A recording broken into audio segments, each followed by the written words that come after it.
আগবাঢ়িছোঁ নিশাৰ বাতৰিলৈ। অসমৰ প্ৰথমজন পেছাদাৰী বক্সাৰ অভিজিত বড়ো আফ্ৰিকাত অৱতীৰ্ণ হ'ব চতুৰ্থখন ৱৰ্ল্ড চেম্পিয়নশ্বিপত।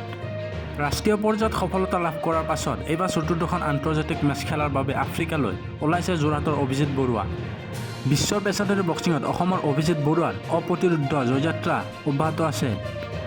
অহা 29 ছেপ্টেম্বৰত আফ্ৰিকাত অনুষ্ঠিত হ'ব লগা চতুৰ্থখন ৱৰ্ল্ড চেম্পিয়নশ্বিপত ভাগ ল'ব অভিজিত বৰুৱাই। মুখামুখি হ'ব 11বাৰকৈ চেম্পিয়ন চালেহা কালেকৱাৰৰ। অহা 29 ছেপ্টেম্বৰত আফ্ৰিকাৰ টানজানিয়াৰ দাদা ইছলামত অনুষ্ঠিত হ'ব এই খেলখন। ইয়াৰ পূৰ্বে অভিজিতে আন্তৰ্জাতিক মেচত থাইলেণ্ডৰ বামদেৱ জুম্বাক পৰাস্ত কৰি 11বাৰকৈ চেম্পিয়ন অৰ্জন কৰা চালেহা কালেকৱাৰৰ সৈতে মুখামুখি হোৱাৰ যোগ্যতা অৰ্জন কৰে। বিশ্ব বক্সিং পৰিষদ আৰু এছিয়ান বক্সিং পৰিষদৰ অধীনত হোৱা পেছাদাৰী বক্সিং প্ৰতিযোগিতাত অসম সন্তান অভিজিতে এতিয়ালৈকে অপ্ৰতিৰোধ্য অপৰাজেয় যাত্ৰা অব্যাহত ৰখাৰ লগতে 3খনকৈ মেচত নকআউট কৰিছে বিপক্ষক।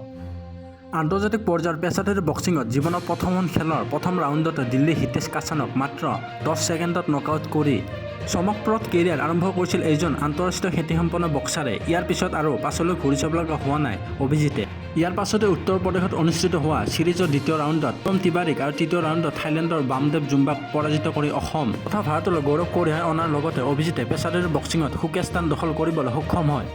যোৱা দুমাহ ধৰি দুপৰ নিশা পৰ্যন্ত কঠোৰ অনুশীলনত ব্যস্ত হৈ থকা অভিজিতে অহা 24 ছেপ্টেম্বৰ গুৱাহাটীৰ পৰা দক্ষিণ আফ্ৰিকালৈ ৰাওনা হ'ব। তেওঁৰ লগত সংগ দিব প্ৰফেচনেল বক্সিং ইণ্ডিয়াৰ PBI প্ৰমোটাৰ জয়সিং শেখাৱতে। উল্লেখ্য যে যোৰহাটৰ সুসন্তান অসম গৌৰৱ অভিজিতে ইয়াৰ পূৰ্বে 2011 চনত খালী ভৰিৰে 24 ঘণ্টাত 156.02 কিলোমিটাৰ দৌৰি গিনিছ বুক অৱ ৱৰ্ল্ড ৰেকৰ্ডছত নাম অন্তৰ্ভুক্ত কৰি খ্যাতি অৰ্জন কৰিছিল। ইয়াৰ উপৰি অভিজিতে বিভিন্ন ক্ষেত্ৰত 17টাকৈ বিশ্ব অভিলেখৰ গৌৰৱ অৰ্জন কৰিছে। পুনৰ আন্তঃৰাষ্ট্ৰীয় পেছাদাৰী বক্সিঙত উজ্জ্বলি উঠক অভিজিত বৰুৱা।